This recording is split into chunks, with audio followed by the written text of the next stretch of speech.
no matter where I am, when I have the introduction to somebody of what I do, I often get asked this question. So when this question came in for this week's episode of Money on Your Mind, I knew it was important for us to address. How do I have a better relationship with my money? How do you have a better relationship with anything? You communicate, you spend quality time with it, you love it, you believe you're worthy of having it. All of these things translate into your relationship with your money. I would also challenge you to change your language. I say this quite frequently when I have conversations with new clients or existing clients, or even just somebody I'm talking to at the grocery store. But what happens if we change our thought process and instead of using the word money, we use the word wealth? So often we find that this word might be untouchable for us or something that we aren't worthy of. If you listen to the Thrive Forward podcast, you know I believe you are worthy of wealth. That being said, what if we change that language? Money goes and flows. It's kind of that in and out, whereas wealth stays. It's something that we can watch hypothetically, in theory, grow. We know that the roller coaster ride to that growing might be a Sunday drive or a roller coaster ride. That being said, understanding that we are worth it is something that we need to start with.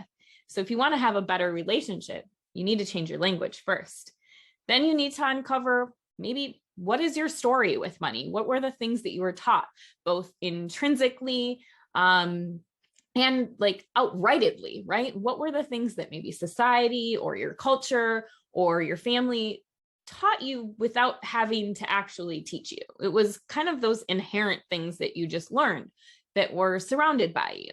And then what were the very specific things that people said to you?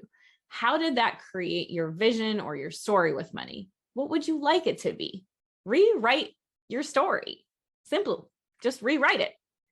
And then from there, understand kind of what are your behaviors? Are you a saver? Are you a spender? We have an episode on the Thrive Forward podcast where we specifically talk about the personalities that come with your relationship with your money or your finances or your wealth. Then what is it that you want and desire to have? And how are you making sure that you're checking in on it on a regular basis? Look, when you're building a relationship with your wealth, it isn't something that can be set aside and just, touched on, brushed the dust off of every once in a while. That's not creating a relationship. If you want a relationship, it's something that you're regularly visiting. It's something that you are dating. And if you know me, you know that I have joked about this constantly, but you need to sit down and actually look at your net worth, look at your cash flow, have an understanding of what goes in and what comes out, and how are you making sure that you are adding or saving and saving for yourself and investing and making sure that you're allowing that money the opportunity to potentially grow for yourself. That being said, it can't be ignored. There's no relationship. So if you want a relationship with money, you need to, 1, change your vocabulary, 2, identify your story and rewrite it, understand your behaviors, and then 3, spend time with it. There is nothing that will happen unless you actually spend time with it. You can hire someone like myself to help you understand what's going on, but a good financial planner and financial advisor is also going to hold you accountable to making sure that you're spending time with it.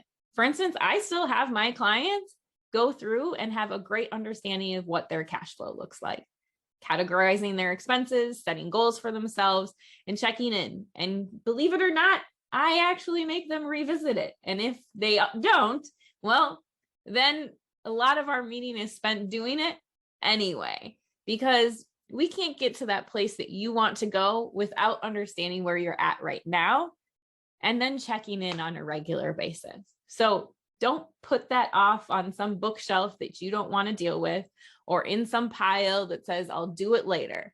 Do it now. So if you want to have a better relationship, take advantage of it right now, today. Schedule time in your calendar and set a date to date your money. And then change your language so it's not just your money, but understanding that you are worthy of wealth. If you want to, tune into that episode of the podcast where we talk about financial behaviors. You can simply go to forethoughtplanning.com to the Thrive Forward blog, watch the video there, or subscribe to our podcast. If you have a question that you'd like to submit for Money on Your Mind, go to forethoughtplanning.com, resources, and then Money on Your Mind.